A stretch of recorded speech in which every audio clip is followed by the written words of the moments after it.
I know what we have next. Hopefully I did not make a mistake. I'm bringing someone that I've known for ages because he worked. I'm going to say it. Maybe he's going to hate me for it. But he worked for one of the most old school French company. A company with whom, when I made my first deal to have their title on a pay TV channel, the first deal came in, rang the bell. I had tapes. I had tapes to put on a pay TV channel, and it was '08, so not so long ago. So very old school channel. But a company who has, changed like crazy, and you moved on, and what you decided to do was to actually take all of that broadcast media knowledge and bring it to the creator economy. So I'm bringing Greg Bivalski from Webedia. We're going to chat about a creator economy.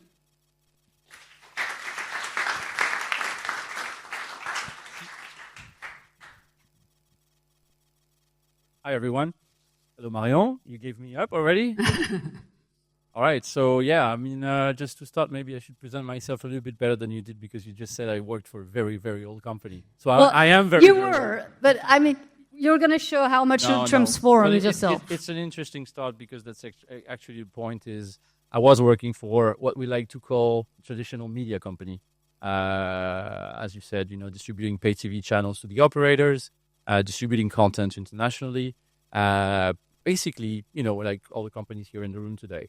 And that was I did that for about 15 years. So the company, I can say the name because it was a big group. Now it became Media One. It's a little bit more trendy. Yeah, it's trendier. It's trendier. Yeah. So it became Media One. But about 10 years ago, I was into this kind of digital geeky side of myself, trying to bring new line of revenues, trying to negotiate with operators catch-up TV services, replay TV, and then SVOD services, and so on and so on. And the only thing that wasn't working for me in the traditional media industry was that nobody was looking at the wave of content creators coming in. So, let's say my colleagues and counterparts were actually looking at these youngsters in their rooms and saying, oh, these are just like kids or my kids in their rooms with a GoPro shooting themselves and then making videos on YouTube. Well, it's actually way more than that. And that I saw that about 10 years ago and said, okay, I need to move on and go to another industry. And that is the content creator economy that we have now. And I believed at the time that these guys, if you could surround them with people, knowledge, experience, but also tech, software, process and stuff, then you could actually make a real industry out of it and real content out of it. And that's what we try to build. So I actually built a company based around that strategy, and started gathering content creators on extreme sports, and then built an MCN, multi-channel network, and then sold that company to Webedia. And Webedia is the company I'm working at right now, and maybe this is what we should talk about. Go ahead. I'm actually running one pillar of the company at Webedia. Webedia is an international company based in France. We like to call ourselves a digital powerhouse because we have a very, very strong publishing pillar in our company. We run the most powerful website for Gen Z in France, Spain, Germany, but also in South America, Brazil, Mexico, and also Saudi Arabia. That's I can actually say it's a traditional way of doing things on the internet, building websites, building apps, and then selling audiences. But the pillar I'm actually handling right now is the content creator pillar, which is Webedia Creators. And what we do is we represent and we accompany and we co-produce and we co-construct businesses and opportunities with the content creators. So 10 years ago, there was talent agencies, and everybody heard about talent managers and about the way you actually work with content creators, trying to sell their inventory. So once again, we go back to what we call advertising. So we would actually sell their inventory, trying to bring brand deals, and obviously, make money for them to be able to produce more content. So when we started building that partnership with those talents, we started as a talent agency, but today we changed our positioning to being co-producers of content with these guys. Why? Because the more resources you give to them, the more they invest into themselves, into the content that they build, and for their community as well. So today, we at Webedia, we represent about 400 top creators around the world. Some of them are the largest in their speaking countries. So in Spain, we have Rubius, who has like 100 million subscribers, on YouTube. Then in France, we have InoxTag, who has about 10 million subs. And I'm going to tell you a bit of stories about these guys. Today we have, if I show you these faces, most of you will not know them. If we have some French people in the room, you might know a couple of them. If you take a picture of these guys and you show it to your kids, then they will know them. So they are the stars of the younger generations. They are the stars of Gen Z. And obviously, just like, pay TV, each of these talents have a specialty, have a genre. Some of them will build fiction. Some of them will build entertainment shows. Some of them will do sports or challenges. So once again, it's just like pay TV, but on digital and for a new or younger generation. So what we have today is the way we actually sell these guys are what we like to call multi-distribution, multi-platform. So we obviously try to follow the rhythm they have, building their content and distributing it worldwide through the different platforms. So on the platforms, you can see that we mainly hear about YouTube, obviously, but YouTube is a platform for long forms now, and the shorter forms are being posted on Instagram with the Reels, on TikTok, obviously, as you know. There's also live content on Twitch. Twitch is not a gaming platform. Many people, mistake it for just a gaming platform, but actually it's way more than that right now. It's an entertainment platform where live content happens on a daily basis, on an hourly basis even. And we try to bring all of them together on all of these platforms, even Snapchat. Snapchat is a very, very powerful platform in France and in the US. So what we do is once a content creator actually creates a content, we try to multi-distribute it by actually adapting the content to each and every platform, because obviously you produce 16:9 on YouTube, but you also need the 9:16 for other platforms, 16 vertical platforms. You also need 4:3 for other platforms. You need best of or short forms for some of the show, what we call the snap shows and stuff like that. So it's a kind of a process and a workflow to actually optimize the content when we distribute it on the other platforms than the original platform was made for. And these actually brings additional revenues for all of the talents that we accompany. So I would say this is the digital part. Now, what is the link with, I guess, you inviting me here, Marion? Yeah. Because I'm old. Yeah, You said it. yeah, I know yeah. no one from we go that. straight to the cases. We basically started working with these guys and trying to consider them as producers. And once again, by giving them the means to produce their dream content, their dream project, some pretty big things came out. So I'm going to give you a couple of examples that what we did in France specifically. But obviously, you all heard about Mr. Beast and his Prime Video show. You all heard about the Sidemen on Netflix. You all heard about all these, tryouts on every platform. But we have the same with the broadcasters. Every broadcaster is trying to work with these content creators. So SVOD services as well, but also OTT platforms, CTV. We've been approached, by everyone now saying, oh, the content is free on YouTube. These guys are used to make free content on the platforms, but actually they can actually make very good content for other platforms. So that's where everything gets interesting. It's the way they've grown over the last 10 years is it went so fast that they even haven't been able to actually, put process and just have structures to archive their content, to index their content. So they don't have a metadata. They didn't keep the rushes of their shooting. So they only have, basically they use YouTube as archive. So the issue is when we start to see that there's actually very, very good and professional content, then how do we access this content? How do we distribute it? Because we don't have the original data. So what I'm saying or trying to say here is these guys have grown so much over the past 10 years. If you look at the next 5 to 10 years, these guys will certainly take over TV platforms and all the content distribution forms there is on the planet, because they are the stars of today's kids, tomorrow's adults, after tomorrow's CEOs. So there's no reason why they shouldn't take over. And just to show you a concrete example of what we've done, so one of our talent called InoxTag, a French 22-year-old who became famous because he used to play Fortnite on YouTube, at one point in his life said, when he was 22, 2 years ago, said, I want to get out of my room. I want to do something else to just play at Fortnite. And I want to do something that challenges myself and disconnect from the digital world. So he said, okay, I'll train, and I'll try to climb Mount Everest. He said he wanted to do this in 2 months, so we had to convince him he couldn't do it in 2 months. So we once again, we put the right people around him and trained him, and he practiced a lot, and he dedicated himself to the project for so much time that actually in a year, he actually made it. And out of this year of documenting his story, we made a 2.5-hour documentary, and it's been groundbreaking in France. Marion, I'm sure you've heard of it even here. Why? Because the quality of the content was so high, obviously shot in 4K with professional equipment and our production crew and so on. But the way we also distributed it was completely new and actually made a lot of noise on the French market, because not only did we release the documentary first in theaters, so on a Friday night, a year ago exactly, actually, to this day. So we had one night only screenings all over France, also Belgium and Switzerland and a few other countries. We got 400,000 people going into theaters to watch this documentary. 400,000 kids. Some of them have never been to movie theaters before.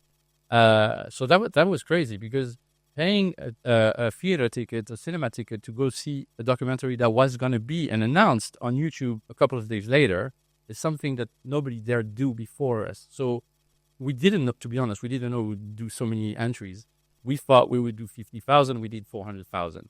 The next day, another couple of days later, the next day at 2 p.m., we released it on YouTube, and it was a record on YouTube for the first 24 hours. We did 12 million views of the documentary.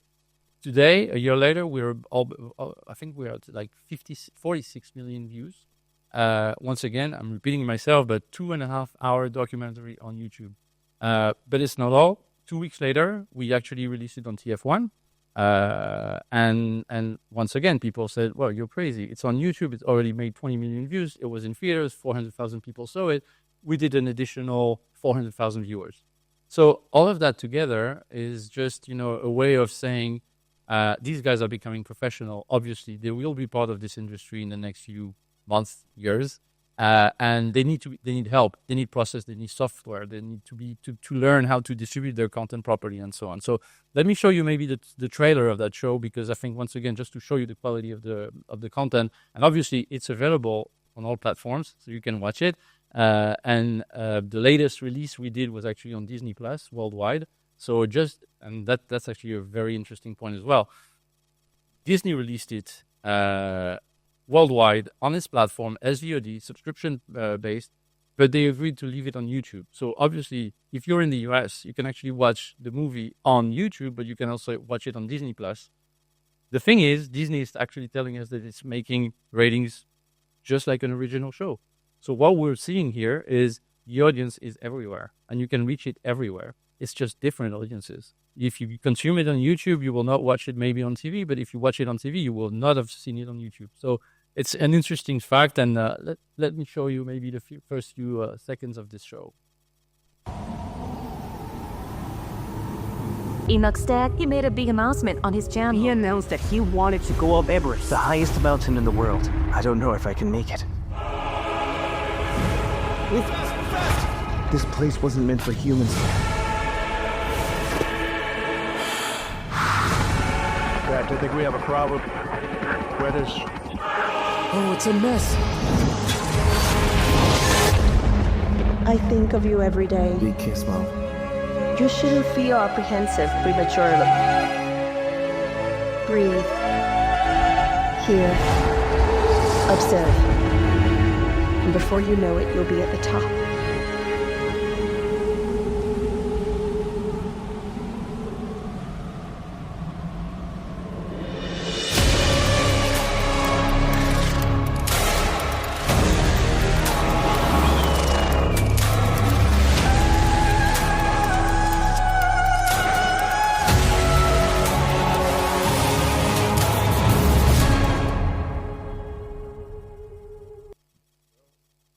So I actually gave the figures beforehand.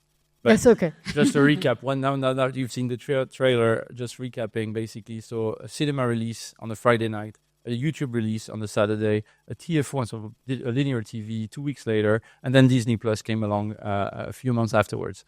A success on every medium, a success for every operator distributor that actually trusted us on taking the movie. And once again, we've also been to Belgium TV channels and Switzerland TV channels. So it's been a huge success. And once again, it was a very big learning step for the talents, the creator himself, InoxTag.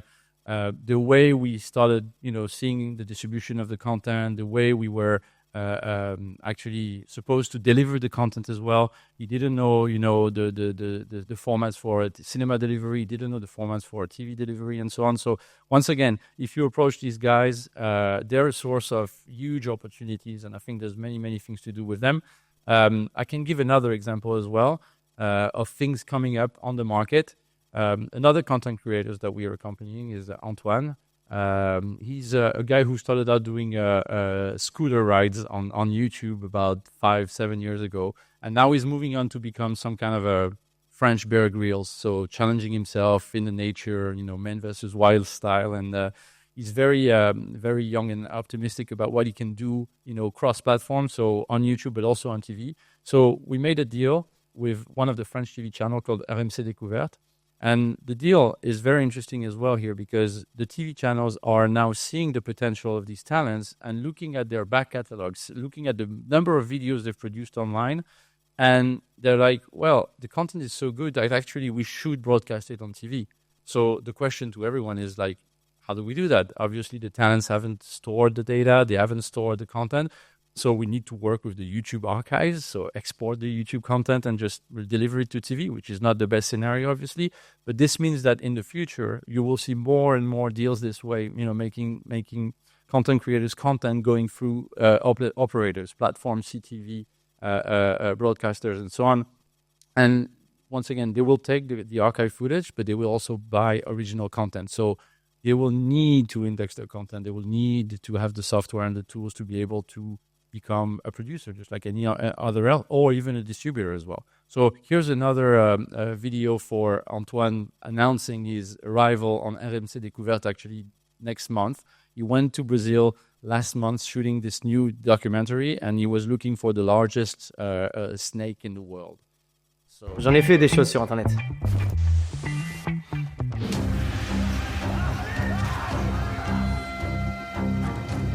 Le venin, il est très douloureux.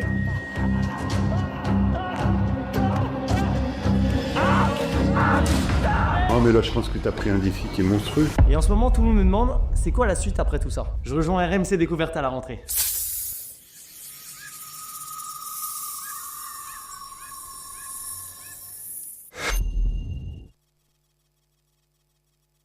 So to finish on these examples, what we're trying to say is these guys, and this is another talent of ours, Joyka, same thing, another deal with RMC Découverte, where they don't only buy the archive footage and the archive content on YouTube, they actually also finance new content from the talents to become, originals on TV. So the beauty of these deals and the beauty of these guys trusting us with content creators is they now understand that the content doesn't have to be exclusive. So we're building original content for the broadcasters, but the broadcasters actually accept that the content creators keep the video also on their YouTube channels to actually fulfill the expectations of their communities. Because what you don't want to do, and which has been the case in the past 10 years, is take a talent because he has millions of subscribers and put it in a show for his audience. That doesn't work. He needs to be fair. He needs to be true to his DNA content. He needs to be doing what he likes to do and what his community likes him doing.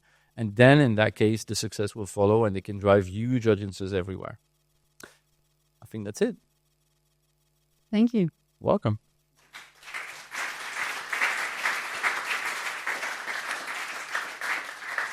So I got a couple of questions for you, but I'm leaving you time to think about your own. You've been at this for, you said 10 years? Okay.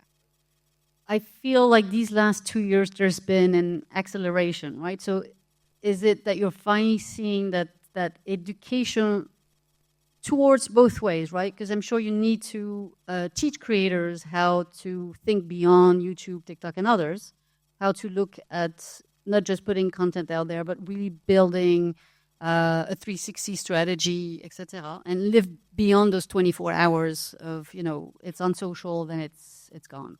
and then the other way around with the broadcasters, the streamers, etc. So what has changed, and what is that argument that you think has been moving the needle? Is it coming from the work you've done, or is it a realization from everyone? I think it's both, because as you said, I think we needed to educate the content creators that they were actually able to work with broadcasters and platforms, because the first thing that they would say to us was, we don't need anyone. We have our platforms. We can work with YouTube. We can work on Twitch. We can work on Instagram. We do whatever we want.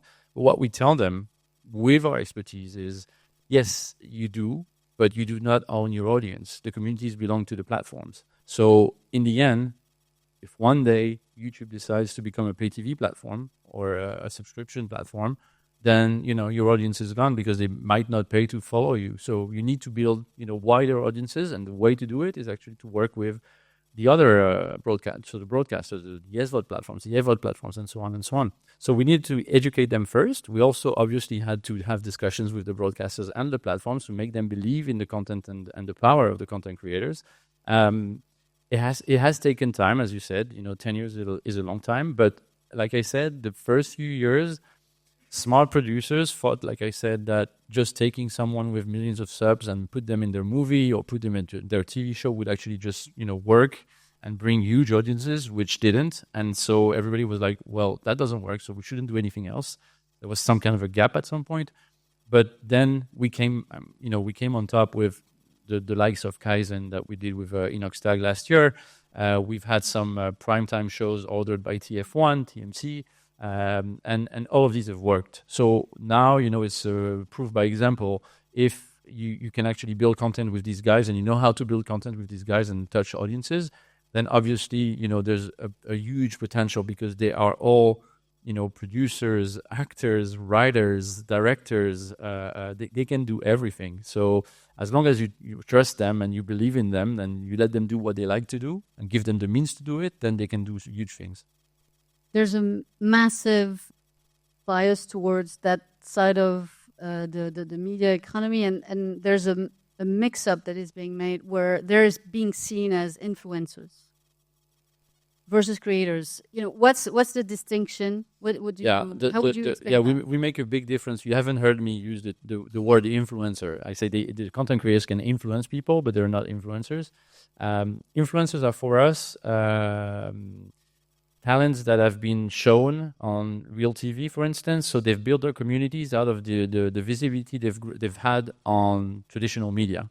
So you're in a real TV show, you open your Instagram account, you get 1 million subs, and then you start giving them what they expect from you as a real TV participant. Content creators are the ones who start from scratch. They don't have any visibility. They only have their concepts, their formats, the content they produce. They start from zero, and then they build up their community from nothing. And they have no help from anyone outside themselves. So the difference for us is really content creators are the ones building their own community. Influencers are the ones using their fame from TV exposure or any other kind of exposure to become influencer.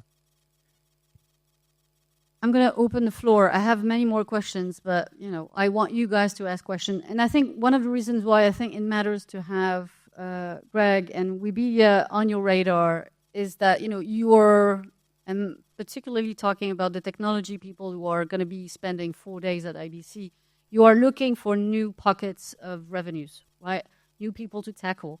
As you've seen, we're not seeing that many new streaming services, launching. Moving a customer from partner A to partner B is being very difficult. So why not tap into the creator economy? Yes, not all of them are going to be successful to the extent of InoxTag. I think that's important to say that it is replicable to some extent, but everyone is saying creators are going to take over. A portion of them are going to be very important to our business. And I think you have a way of serving them. You've said it.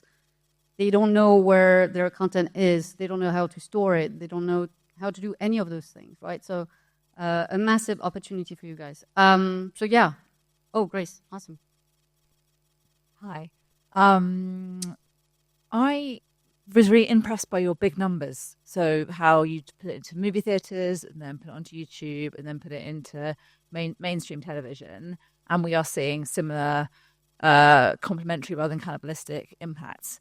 However, the YouTube number was an order of magnitude, or more than one order of magnitude, bigger than the others. And I wondered your view about whether those were like-for-like views or whether there's a measurement issue between these platforms. Yeah, there is. The way we measure, so we have a way of measuring audiences and ratings on YouTube differently than what you would do on TV. In France, obviously, we look at GRPs on TV for selling advertising. On YouTube, obviously, you look at the number of views and watch time. The watch time is obviously, the important point, because if you have, like I said, 12 million views in 24 hours, but the watch time is like 1 minute average, that doesn't mean anything out of 2 hours and 30 minutes. What we had at the time, to give you the figures, is 12 million views with an average watch time of 1 hour and 15 minutes. So they were what our vision is, most of people actually watch it in two parts, because it has been watched, obviously. Once you get to watch 1 hour, you obviously want to watch everything. It's so good. But yes, the watch time is very, very important. So that's why when you put the figures and you say 12 million views on YouTube, and then today 46 million, but only 400,000 on TF1, it's kind of scary. But it's the value of a linear exposition is completely different than the YouTube rate of YouTube views. And to be honest, there hasn't been a way to aggregate or consolidate both together. Médiamétrie in France is actually trying to do something for people to be able to compare GRPs with watch time and views. So no, I think once again we need to do not believe that. Once again, I'm the first one to say linear TV, SVOD, SVOD, replay TV, and so on. I mean, it will live on, and obviously YouTube is just another medium of consuming content. So it's a different ways of giving data, but in the end, we're very happy with the figures on TF1 as well.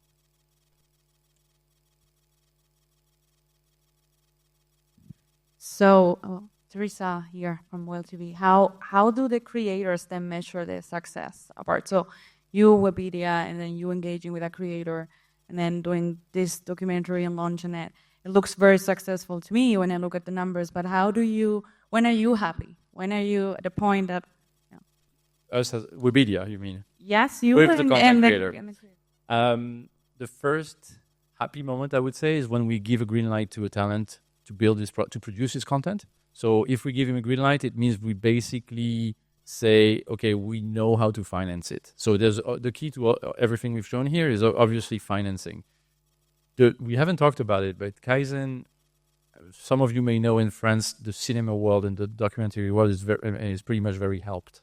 So there's grants and subsidized and stuff like that, but we haven't gone through these mediums at all. So we haven't had any help. We didn't have TF1, or even the movie release was not planned in the beginning. In the beginning, we just had a talent saying, I'm going to do a YouTube video for my community, and I need to document it for 1 year, go to Mount Everest, do it. Obviously, that means budget. How do we finance it? Brands.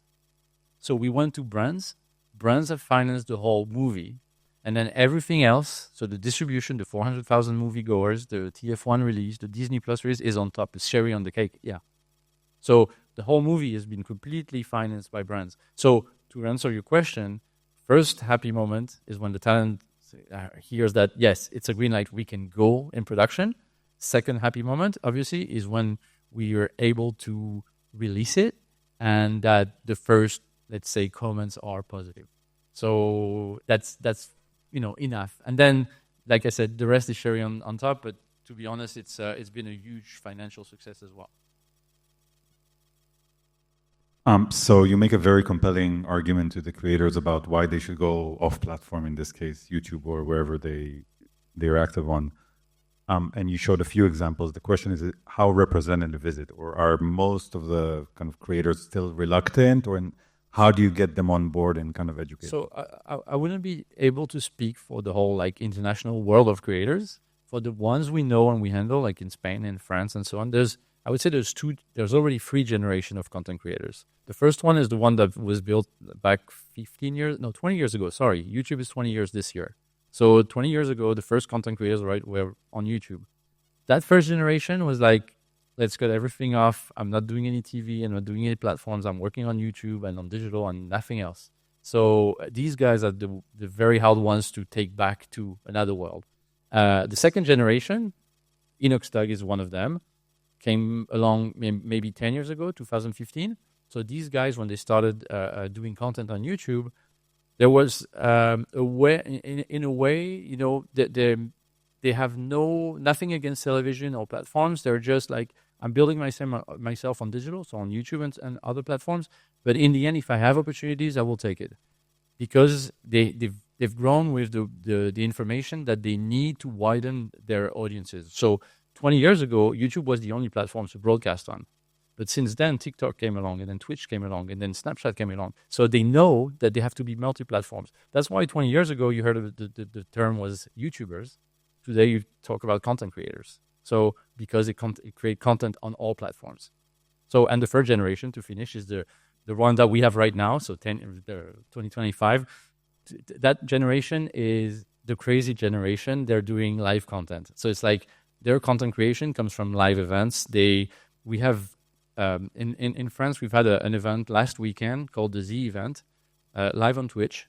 Gathered about 50 content creators in Montpellier, in the south of France, for charity organizations. They were raising funds. They raised 16 million euros in 3 days, which is huge. And obviously, to animate all of that, they have like donation goals and stuff like that. And one of those guys who's working with us said, so he's 20 years old. He said, if I reach 200,000 euro of donation, I will walk back from Montpellier to Paris live. So since last Monday, and if you watch right now on Twitch, he's actually live, and there's 50,000 or 60,000 people watching him. And there's people around him. Just if you heard about iShowSpeed, who's like an American talent, that's exactly what he does. And people need interaction. They need live content. It's I would call it the new real TV. It's people need to interact with these guys. They want to meet them. They want to go into the live. They want to see what they're doing. They want to see them wake up and so on. So it's pretty crazy. But that's the third generation, fully connected. We had one more. Thank you. This feels like an area that has huge potential to grow. But you also alluded to how there's quite a lot of heavy lifting involved with pulling each of these things off, with the funding, the distribution. For this to scale from tens to maybe hundreds or thousands of deals, what would you say are the key pain points that need to be solved for? You mean technically speaking, or they could be? I'm keen to. Are they technical? Are they commercial? Are they legal? Are they? It's a bit of everything. But to be honest, like if you look at the market, so I'm going to give you just French figures. These are the ones I know best. In France, you have about 1,000 channels, YouTube channels with over 1 million subs. Over 1 million subs is it. You do have engagement. You have an audience. You have a community. So you have means of gathering people, and you have also inventory to be sold to brands. So that means you can have finance. You can have deals. You can have if you have a nice project today on the French market, advertising market, all the brands are coming to us, Webedia, but just like the other agencies, and are like, what are the next big projects coming up from the talents? So TF1 obviously is doing in September their press conference with, obviously everything that comes up on linear TV. Now they also do, they also ask what is coming out of the talents, what's in October, what's in November. In October, to give you some example, Squeezie, who's one of the largest talent in France, is organizing a Formula 4 race competition in Le Mans. They sold 80,000 tickets in 4 minutes for the event. When it will be on in October, live on Twitch, it will do about 1.5 million simultaneous viewers. This is like any sports event in the world. It's huge. So to scale it, to answer your question, I would say you need obviously to go, we need to work with the bigger talents, the ones that already have a community. You cannot start from scratch. You need to be able to gather all the talents that are willing to work, and distribute their content widely. And it comes with education. So we go back to what Marion was saying. We need to educate them, and we need to educate the broadcasters and the platforms and so on to be able to work with these guys. I could stay hours speaking about this. Thank you so much, Greg. You're welcome. Thank you.